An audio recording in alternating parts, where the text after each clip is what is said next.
Hello everyone, welcome personal tutor digital platform. सभी का स्वागत है पर्सनल ट्यूटर के डिजिटल प्लेटफॉर्म में। सभी लोग फटाफट जुड़ जाइए। आज का जो सेशन है वो बहुत ही इम्पॉर्टेंट है, क्योंकि आज मैं बताने वाली हूँ आपको कि आपको पढ़ने का टाइम क्या होना चाहिए। पढ़ने का टाइम आपको दिन में चूज़ करना है या रात में, इसके बारे में आपको थोड़ी सी चीज़ें बताऊँगी। तो फटाफट चैनल को सब्सक्राइब कर लीजिए, वीडियो को लाइक कर लीजिए, क्योंकि हमारा सेशन स्टार्ट हो गया है जो गजब का होने वाला है। क्योंकि आप इसमें सीखने वाले हो कि आपका एक्चुअल जो टाइम है, जो पढ़ने का टाइम है, वो किस वक्त होना चाहिए। मोस्टली क्या करते हैं लोग कि आपकी जो गलत रूटीन होता है, आपका जो डेली शेड्यूल होता है, वो इस प्रकार से होता है कि आप जो पढ़ते हो वो उसकी इफिशिएंसी निकल के नहीं आती। यानी जो आप पढ़ रहे हो उसका जो हमें आउटपुट होता है, जितना भी पढ़ रहे हो उसमें जो हमें आउटपुट निकलना चाहिए वो प्रॉपर नहीं निकलता। तो आखिर हम ऐसे कौन से समय में पढ़ें कि हमारा आउटपुट हमें 100% मिले। इसके लिए आपको पूरा वीडियो देखना पड़ेगा और वीडियो के अंत तक बने रहना पड़ेगा। स्टार्ट करते हैं अपना सेशन कि हमारे पढ़ने का सही टाइम क्या होना चाहिए। जो टॉपर्स होते हैं वो किस टाइम में पढ़ते हैं और जो हम हैं वो किस टाइम में पढ़ रहे हैं। हम टॉप क्यों नहीं कर पा रहे हैं। हमारे पढ़ने की जो इफ़िशिएंसी है, हम पढ़ते ज़्यादा है लेकिन हमें आउटपुट कम मिल रहा है। और तो ये सब बातें आपको समझने के लिए वीडियो के अंत तक बने रहना पड़ेगा। सभी बातों को मैं डिटेल से समझाऊंगी, हर एक चीज़ हर एक पॉइंट में आपको बताऊंगी कि आपके पढ़ने का सही वक्त क्या होना चाहिए। विद्यार्थी दो प्रकार के होते हैं, हर स्टूडेंट दो प्रकार का होता है। एक को नाइट में पढ़ने की आदत होती है और एक को दिन में। तो दिन वाले को कैसे पढ़ना है, रात में अगर आपकी पढ़ने की हैबिट है तो उसको आपको कैसे मेंटेन करना है, उसमें आपको एफिशिएंट पढ़ाई कैसे करनी है। आप जितना पढ़ रहे हो आपको याद होना चाहिए, आपको समझ आना चाहिए। इस सभी बातों के बारे में डिस्कस करूंगी। स्टार्ट करते हैं अपना सेशन और चलते हैं आगे की तरफ। सबसे पहले मैं बात करूंगी कि जो रात में बच्चे पढ़ते हैं, यानी कुछ स्टूडेंट जो होते हैं जिनको रात में पढ़ाई होती है। अब रात में पढ़ने वाले बच्चों की प्रॉब्लम क्या होती है, सबसे ज़्यादा जो प्रॉब्लम मेजर निकल के आती है वो होती है हमारी नींद। यानी रात का जो समय होता है वो क्या होता है, नींद का होता है, नींद लेने का होता है। और जो हमारी बॉडी होती है, बॉडी भी हमारी प्रकृति के अनुसार चलती है। यानी अगर हमें दिन में जितनी भी गहरी नींद आए, हम अपनी नींद जितनी भी तेज नींद आए, हम गहरी नींद में नहीं सो सकते। लेकिन वहीं अगर मैं रात की बात करूं तो रात को जो हमारी नींद होती है वो बहुत ही गहरी होती है। तो रात का जो टाइम होता है वो आपके रेस्ट करने का होता है, आपके जो रेस्ट करने का हो गया, आपके बाकी जो भी सब काम होते हैं, जितनी भी रेस्ट करने की चीज़ें होती है वो आपको रात में करना चाहिए। जो हमारा दिन का टाइम होता है उसमें आपको पढ़ाई करना चाहिए। लेकिन कुछ स्टूडेंट्स जो होते हैं जिनकी क्या प्रॉब्लम होती है कि वो क्या करते हैं, उनको दिन में अदर काम भी होते हैं लेकिन उनको रात में पढ़ना है। लेकिन जब रात में आपको पढ़ना है तो आपका शेड्यूल कैसा होना चाहिए। अगर आपको रात में पढ़ना है तो आपका शेड्यूल कैसा होना चाहिए कि आप दिन में एफिशिएंट पढ़ाई कर सको। आपको दिन में जितना भी काम हो वो इतना हैट्रिक नहीं होना चाहिए कि आप रात होते होते थक जाओ। अगर आप जब रात में थक के पढ़ने बैठोगे तो मोस्टली आप देखोगे कि आप 1-2 पेज के आगे नहीं पढ़ सकते। तो जो आपके जितने भी रात में पढ़ने वाले बच्चे हैं वो ये इस बात पे ध्यान दें कि हमें दिन के टाइम पे रेस्ट करना है और रात के टाइम में अपनी एफिशिएंट पढ़ाई के लिए रेडी रहना है। ठीक है। तो रात में पढ़ने वाले बच्चों की क्या मेन प्रॉब्लम मैंने आपको बता दी कि उनको नींद आती है। साथ ही एक और चीज़ रहती है कि रात में हमें एकांत टाइम तो मिलता है, शांति भी रहती है, लेकिन जो हमारा मन है वो पढ़ाई की तरफ आकर्षित नहीं हो पाता। यानी जो हमारा पढ़ाई है, मन है, वो क्या कहता है, बस 10 मिनट और पढ़ ले उसके बाद सोना है, 2 मिनट और पढ़ ले फिर सोना है। तो हमारा सोने की तरफ फोकस ज़्यादा रहता है। तो इससे क्या होता है, हमारी पढ़ाई में एफिशिएंट जो हमारा टाइम होना चाहिए वो निकल कर नहीं आता। तो मेजर ये प्रॉब्लम होती है रात के स्टूडेंट्स के लिए पढ़ने के लिए। उनके आंखों में नींद भरी रहती है। इस बच्चे की तरह सभी लोगों को बस नींद आती है। तो क्या होता है, जब आप नींद में कोई चीज़ पढ़ते हो तो आपके दिमाग में वो बैठती नहीं है। जब बैठेगी नहीं तो अगर आप 10 घंटे पढ़ रहे हो रात में, अगर आपने 10 घंटे पढ़ाई की, लेकिन जब नेक्स्ट डे देखोगे आप तो आपको सिर्फ उसका आधे घंटे का ही याद रहेगा, बाकी के घंटे आपके वेस्ट होते हैं। तो इस तरह से मैं बता दूं कि आपकी जो पूरी नाइट की स्टडी होती है वो एक प्रकार से आपके जो बॉडी के अपोजिट चलते हो तो उसके अकॉर्डिंग आपकी स्टडी सफिशिएंट नहीं हो पाती। यानी आपकी इस स्टडी में वो क्वालिटी नहीं आ पाती जो आप दिन में या सुबह उठ के कर सकते हो। तो रात में पढ़ने का जो टाइम होता है वो इतना अच्छा नहीं होता। बाकायदा इसके बजाय कि आप सुबह उठकर पढ़ें। सुबह उठ के पढ़ने में हमारी जो मेमोरी है, जो हमारा बॉडी है, वो रेस्ट होने के बाद उठता है, तो काम करने में बहुत आसानी होती है। जिस प्रकार से किसी भी मशीन को अगर हम किसी थोड़ा रेस्ट देकर पढ़ाएं, रेस्ट देकर काम कराएं, तो उसका जो काम करने का वे होता है, जो काम करने की इफिशियंसी होती है, बहुत अधिक होती है। क्लियर? काम करने की इफिशियंसी क्या होती है? बहुत अधिक होती है। तो हमारी बॉडी और ज़्यादा काम करती है, माइंड कॉन्सेंट्रेट होकर काम करता है।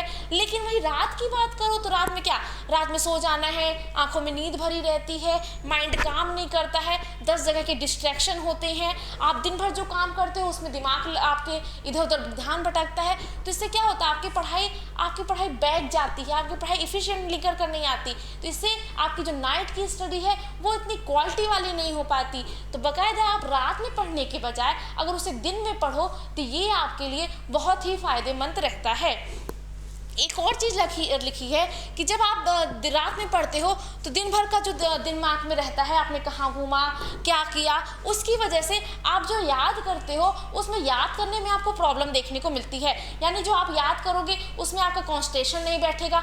याद करोगे जब आप चीज़ों को पढ़ रहे हो लेकिन दिमाग में कुछ और चल रहा है, इससे क्या आपका माइंड भटक रहा है, आपको याद नहीं हो रहा है। तो आप बताओ रात में पढ़ने का क्या मतलब, जब आप चीज़ों को याद नहीं कर पा रहे हो, चीज़ों को समझ नहीं पा रहे हो, तो कैसे पढ़ोगे। तो बाकायदा रात में पढ़ने की बजाय आप दिन में पढ़ने की जो आदत डालें, ये आपके स्वास्थ्य के लिए बेहतर होता है।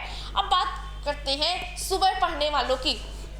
सुबह ब्रह्म मुहूर्त होता है, हमारे ग्रंथों में भी लिखा है कि सुबह का जो मुहूर्त होता है वो ब्रह्म ग्रंथों का होता है, ब्रह्म मुहूर्त होता है। इस समय आपकी बॉडी रिलैक्स होकर उठती है, आपका माइंड एकदम फ्रेश होता है। सुबह का समय पढ़ने के लिए सबसे अच्छा माना जाता है। तो सुबह पढ़ने के लिए आपको क्या करना है। अब क्वेश्चन आता है कि आपको क्या सुबह 4 बजे ही उठना है? बिल्कुल नहीं। आपकी नींद, अगर आप 4 बजे नहीं उठ पा रहे तो आप 6-7 भी उठ सकते हो, लेकिन आपकी जो क्वालिटी टाइम होती है वो आपकी सुबह देखने को ज़्यादा मिलेगी। जब आप सुबह उठ के पढ़ने बैठोगे तो आप अगर 4 घंटे पढ़ रहे हो तो आपको उन 4 घंटों की हर एक चीज़ आपके दिमाग में सेट रहेगी और लंबे समय तक आपके दिमाग में रहती है। ठीक है। सुबह का फ्रेश एयर रहता है, एटमॉस्फेयर जो हमारा होता है वो बहुत फ्रेश होता है, क्लीन होता है। हमारी बॉडी जितने भी मतलब पास्ट डे की जितनी भी चीज़ें रहती है वो उसको रिफ्रेश कर चुकी होती है, एकदम फ्रेश माइंड होता है। इससे क्या होता है, हमारे पढ़ने में जो हमारी एफिशिएंट है, हमारी एफिशिएंसी जो निकल के आती है पढ़ाई में, वो बहुत ही अच्छी निकल के आती है। तो बेहतर है सभी स्टूडेंट्स के लिए कि वो मॉर्निंग का टाइम चूज़ करें अपनी पढ़ाई के लिए, ताकि आप अपनी पढ़ाई में ज़्यादा बेहतर अच्छा कर पाएँ। क्लियर? पढ़ने का सही टाइम और सबसे अच्छा समय सुबह का होता है। अधिकतर लोग मॉर्निंग में पढ़ना पसंद करते हैं। इसका प्रमुख कारण यह है कि सुबह के वक्त इंसान का दिमाग पूरी तरह से शांत और रिलैक्स और फ्री होता है। सुबह का समय जो होता है वो बहुत ही अच्छा होता है। सुबह की आप चीज़ें याद करो, जब आप छोटे थे तो आपके घरों पे सभी लोग कहते थे कि सुबह उठ के पढ़ो, सुबह का पढ़ा याद रहता है। तो वो क्यों कहते थे? क्योंकि आपका माइंड फ्रेश होता है। जब आप फ्रेश चीज़ों में कोई चीज़ पढ़ते हो तो वो आपके माइंड में लंबे समय तक रहती है, और लंबे समय रहने के साथ ही आपकी पढ़ाई के वो और क्वालिटी वाली बनाती है। यानी आपकी जो क्वांटिटी है और क्वालिटी दोनों आपको मॉर्निंग में पढ़ने से मिलेगी। क्वालिटी कैसे मिलेगी? क्वालिटी यानी आप जो पढ़ रहे हो आपको पूरी चीज़ें बन रही हैं, याद हो रही हैं, ये आपको क्वालिटी मिलेगी। और क्वांटिटी, आप जितना पढ़ रहे हो आपको पूरी चीज़ें वर्ड टू वर्ड आपको याद हो रही हैं। तो सुबह का जो टाइम होता है हर विद्यार्थी के लिए, हर स्टूडेंट्स के लिए सुबह का टाइम पढ़ने के लिए सबसे बेहतर माना गया है। सुबह के टाइम में आपका जो मेमोरी है वो बहुत शार्प, बहुत अच्छा काम करता है। आपकी जो हर एक्टिविटी, यानी आपकी जो मेमोरी है वो हर एक्टिविटी को बहुत जल्दी कैप्चर करती है। आप लिख रहे हो, आपको कोई चीज़ समझ रहे हो, आपका माइंड कैलकुलेशन बहुत जल्दी करता है, क्योंकि आपका माइंड क्यों होता है? फ्री होता है। दिन भर की चीज़ें आपके माइंड में नहीं रहती, क्योंकि आप सो के उठते हो तो आपका माइंड रिलैक्स रहता है, बॉडी भी फ्री रहती है, थकान से मुक्त रहती है। इससे क्या हमारा दिमाग और अच्छा चलता है और हम अपने पढ़ाई में और अच्छा बेहतर कर पाते हैं। तो अच्छे बेहतर पढ़ाई के लिए, अच्छी बेहतर क्वालिटी के लिए, ताकि हमें सभी चीज़ें याद रहे, तो बेहतर होगा कि ये सभी लोग सुबह का टाइम चूज़ करें अपने पढ़ाई के लिए, ताकि वो और अच्छे से पढ़ सकें और बेहतर परफॉर्म कर सकें। सभी लोग पढ़ाई पे कॉन्संट्रेट कर सकते हैं। सुबह उठने से सबसे बड़ा फ़ायदा ये होता है कि हमें पास्ट डे की कोई भी चीज़ हमारे माइंड में नहीं रहती, हमारा माइंड एकदम रिफ्रेश रहता है। इससे क्या होता है, अगर हम कोई चीज़ लिख रहे हैं या पढ़ रहे हैं तो हमारे माइंड में एकदम हमारा माइंड कॉन्संट्रेट रहता है उस चीज़ को एक्सेप्ट करने के लिए। हर एक चीज़ हमें बहुत अच्छे से लाइन टू लाइन याद होती है, हर एक चीज़ हमें बहुत अच्छे से क्लियर समझ में आती है, और बहुत ही मतलब ये जो समझ में आने वाली चीज़ है ये बहुत लंबे समय तक रहती है हमारे माइंड में। सुबह का पढ़ा हुआ हमारे माइंड में बहुत लंबे समय तक रहता है। तो इसीलिए कहा गया है, प्राचीन समय से कहते आ रहे हैं, हमारे बड़े बुजुर्गों से भी सुनते हुए आप आ रहे होंगे कि सुबह की पढ़ाई बहुत इंपॉर्टेंट होती है। सुबह का पढ़ा हर चीज़ याद रहता है। वो क्यों याद रहता है, बस मैंने बता दिया कि सुबह आप फ्री रहते हो, रिलैक्स रहते हो, आपका माइंड फ्री रहता है और एकदम रिलैक्स रहता है। तो सुबह सभी लोग पढ़ने की आदत डालें, सभी लोग सुबह उठकर पढ़ने की आदत डालें। बाकायदा शाम को जल्दी सोकर रात में जल्दी सोएं, प्रॉपर नींद लें और सुबह अपनी पढ़ाई को और क्वालिटी वाली और क्वांटिटी से भरपूर बनाएं। तो मिलते हैं नेक्स्ट वीडियो में एक नए टॉपिक के साथ। वीडियो को लाइक कर लीजिए, चैनल को सब्सक्राइब कर लीजिए। जितने लोगों ने लाइक नहीं किया है लाइक कर लें, चैनल को सब्सक्राइब कर लें। मिलते हैं नेक्स्ट वीडियो में एक नए टॉपिक के साथ, एक नया मोटिवेशन मैं आपको दूंगी। तब तक के लिए थैंक यू।